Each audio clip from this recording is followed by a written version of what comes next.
ఇసుక అక్రమ రవాణాను అడ్డుకున్నారు నుడా చైర్మన్ కోటంరెడ్డి శ్రీనివాసులరెడ్డి. అక్రమార్కులపై ఆగ్రహం వ్యక్తం చేశారు. ప్రభుత్వానికి, మంత్రి నారాయణకి చెడ్డ పేరొస్తోందని ఆవేదన వ్యక్తం చేశారు.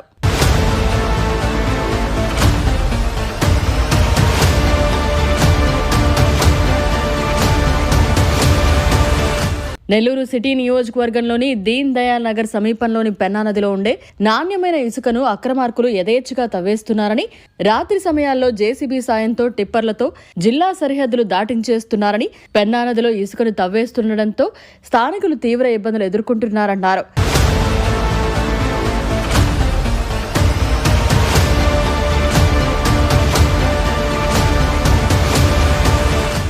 ఈ క్రమంలో నుడా చైర్మన్ కోటంరెడ్డి స్పాట్కి వెళ్లి ఇసుక అక్రమ రవాణా చేస్తుండగా లారీలను అడ్డుకున్నారు. ప్రభుత్వానికి చెడ్డ పేరు తెచ్చేలా అక్రమ రవాణా చేస్తున్నారని, దీని వెనక ఉన్న సూత్రధారుల పేర్లు చెప్పాలని అక్రమ రవాణా చేసేవారిని అడిగారు. పేదవారి కోసం ఇసుకను సీఎం చంద్రబాబు ఫ్రీగా ఇస్తుంటే వాటిని అక్రమార్కులు తప్పుదారి పట్టిస్తున్నారని ఆగ్రహం వ్యక్తం చేశారు. అక్రమార్కుల ధనదాహం వల్ల ప్రభుత్వానికి చెడ్డ పేరు వస్తోందని ఆయన ఆవేదన వ్యక్తం చేశారు. అర్ధరాత్రి సమయంలో 20 టిప్పర్ల దాకా నాణ్యమైన ఇసుక అక్రమ మార్గాల్లో తరలి వెళ్తోందన్నారు. అంటే రూట్ అట్ట వస్తుంది, అది నీకు రాఘవేంద్ర మిక్స్ పక్క నుంచి ఇటు లోపలికి వస్తుంది సార్. మట్టి ఎత్తేది అర్బనే సార్, ఇసుక ఎత్తేది అర్బన్.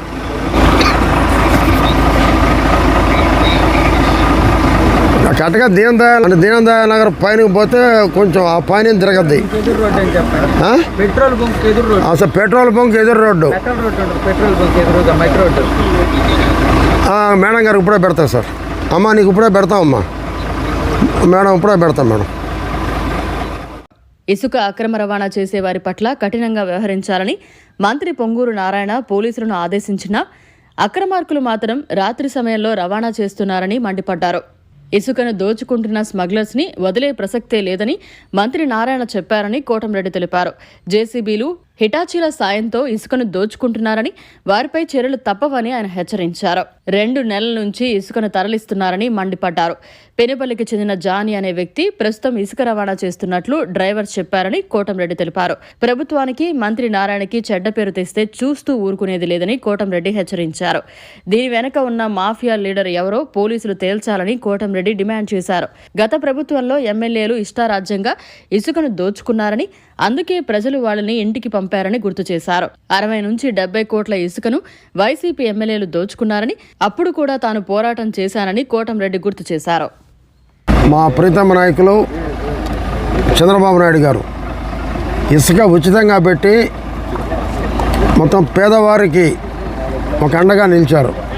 గత ప్రభుత్వంలో జగన్మోహన్ రెడ్డి గారు ప్రభుత్వంలో ఇసుక ఆకాశాన్ని అంటే ధరలు సామాన్య మానవుడు కొనే పరిస్థితి కాదు. అలా ఉండకూడదు. ప్రతి పేదవాడు ఇంటికి ఉచితంగా ఇసుక కావాలి, ట్రాక్టర్లోనే వెళ్ళాలి, ట్రాక్టర్లో మనుషులు పోయాలి అంటూ ఆయన ఒక విధానం తెచ్చాడు చంద్రబాబు నాయుడు గారు. అదే సిద్ధాంతంలో మా మంత్రులు ఇక్కడ మా నారాయణ గారు కానివ్వండి, రామనారాయణ గారు కానివ్వండి, అందరూ కూడా మా వాళ్ళు ఎమ్మెల్యేలు మొత్తం కూడా ఎవరు కూడా హిటాచీలు పెట్టి టిప్పర్లు పెట్టి తోలకూడదు అని చాలా గట్టిగా ఉన్నారు. కానీ ఇక్కడ తోలుతున్నట్టు మాకు ఒక ఇన్ఫర్మేషన్ వచ్చింది. దాదాపు 1.5 నెలలు నిఘా పెట్టాం. చూడండి మీరే ఎన్ని బావులు ఉన్నాయో చూడండి. ఇవన్నీ కూడా మామూలుగా ట్రాక్టర్ వాళ్ళు బతికేది, పాపం పేదవాళ్ళు బతికే ట్రాక్టర్లు కొనుక్కున్నారు. వాళ్ళు మనుషులతో తోలుకుంటున్నారు. వాళ్ళని కూడా ఈ వెనుకుండేటువంటి స్మగ్లర్లు ఎవరు అర్థం కాకుండా వాళ్ళని కూడా బెదిరించే వాళ్ళు రాకుండా ఎక్కడి నుంచి ఎంత దూరం రోడ్డు వేశారు.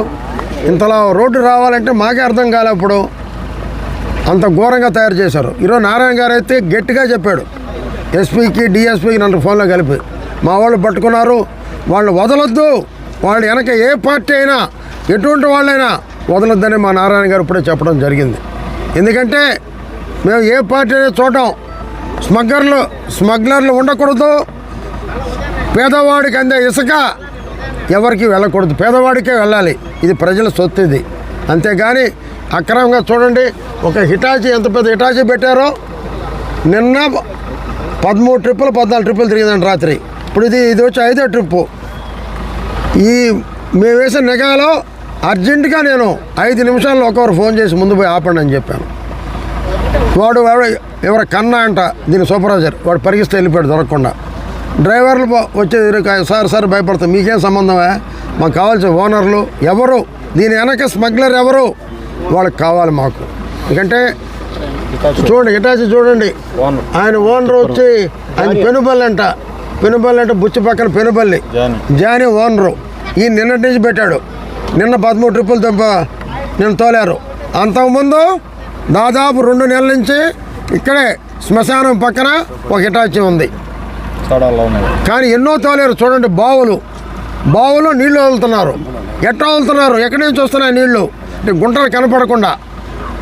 ఎవరు దీని వెనక అనేది ఈరోజు నారాయణ గారు ఎస్పీకి అయితే చాలా గట్టిగా నా ముందే ఆయన లైన్లో కలిపి డిఎస్పీకి ఎస్పీకి చెప్పారు, ఎవరిని వదలదు. మా పార్టీ వాళ్ళు మా నోడా చైర్మన్ పట్టుకున్నాడు, ఎన్ని కేసులు ఉన్నాయో అన్ని కేసులు పెట్టమని మా నాయకుడు చెప్పడం జరిగింది, చాలా గట్టిగా చెప్పడం జరిగింది. మా నారాయణ గారు ఎప్పుడు చెప్తుంటారు, ఎక్కడ కూడా జేసీబీలు కానీ హిటాచీలు కానీ టిప్పర్లు కానీ ఉంటే ఒప్పుకునే ప్రశ్నే లేదని ఈరోజు నేను చూశాను ఆయన మాటలని. అంత గట్టిగా చెప్పడం జరిగింది పోలీసు వారికి. అదే మేము కూడా చెప్తున్నాం, పేదవారికి చెందిన ఇసుక పేదవారే దోలుకోవాలి, అంతేగాని దీని వెనక ఉండేవాళ్ళు బయట పెట్టాలి, ఎవరినైనా వాళ్ళని శిక్షించాలి. శిక్షించే వరకు కూడా తెలుగుదేశం పార్టీ నిద్రపోదు. చంద్రబాబు నాయుడికి కానీ తెలుగుదేశం పార్టీకి కానీ ఏ చెడ్డ పేరు వచ్చేది మేము సహించాం. ఇది ఎవరు చేస్తున్నారు అంటే గతంలో వైసీపీ ప్రభుత్వం వాళ్ళు ఇష్టారాజ్యంగా దోచుకున్నారు, టిప్పర్లు జేసీబీలు పెట్టి. దాదాపు ఆనాడు శాసనసభ్యులు కానీ మేము పట్టుకున్న ఆ రోజు వెంకటేశ్వరపురంలో దాదాపు ఇంచుమించు 60-70 కోట్ల ఇసుక పోయిసారి దోసుకున్నారు వైసీపీ ప్రభుత్వం. మా కళ్ళ ముందే ఆపాం, పట్టుకున్నాం, ఆ దెబ్బతో పారిపోయారు ఆ రోజు. ఈరోజు ఇక్కడ పట్టుకున్నాం, ఎవరైనా సరే మేము పట్టుకుంటాం. మేము పేదలై తోలుకొని ఇసుకని వాళ్ళకే దక్కాలి, నెల్లూరు ప్రజల సొత్తు ఇది, వాళ్ళకే ఉండాలి, దానికోసం పట్టుకోవడం జరిగింది. ఈరోజు పట్టించిన మా కార్యకర్తలందరూ కూడా అభినందిస్తున్నా. ఎవరైతే దీని మీద నిఘా చేశారో అన్నీ చూశారో మాకు చెప్పారో అంటే వాళ్ళ పేర్లు బయటికి నేను చెప్పలేకపోయినా ప్రతి ఒక్కరిని అభినందిస్తున్నా. ఎప్పుడు తెలుగుదేశం పార్టీ అవినీతిని పట్టుకున్న దాంట్లో ముందుంటుంది, ఉండి తీరుతుంది. మరిన్ని అప్డేట్స్ కోసం మన HN9 టీవీ ఛానల్ని సబ్స్క్రైబ్ చేసుకోండి.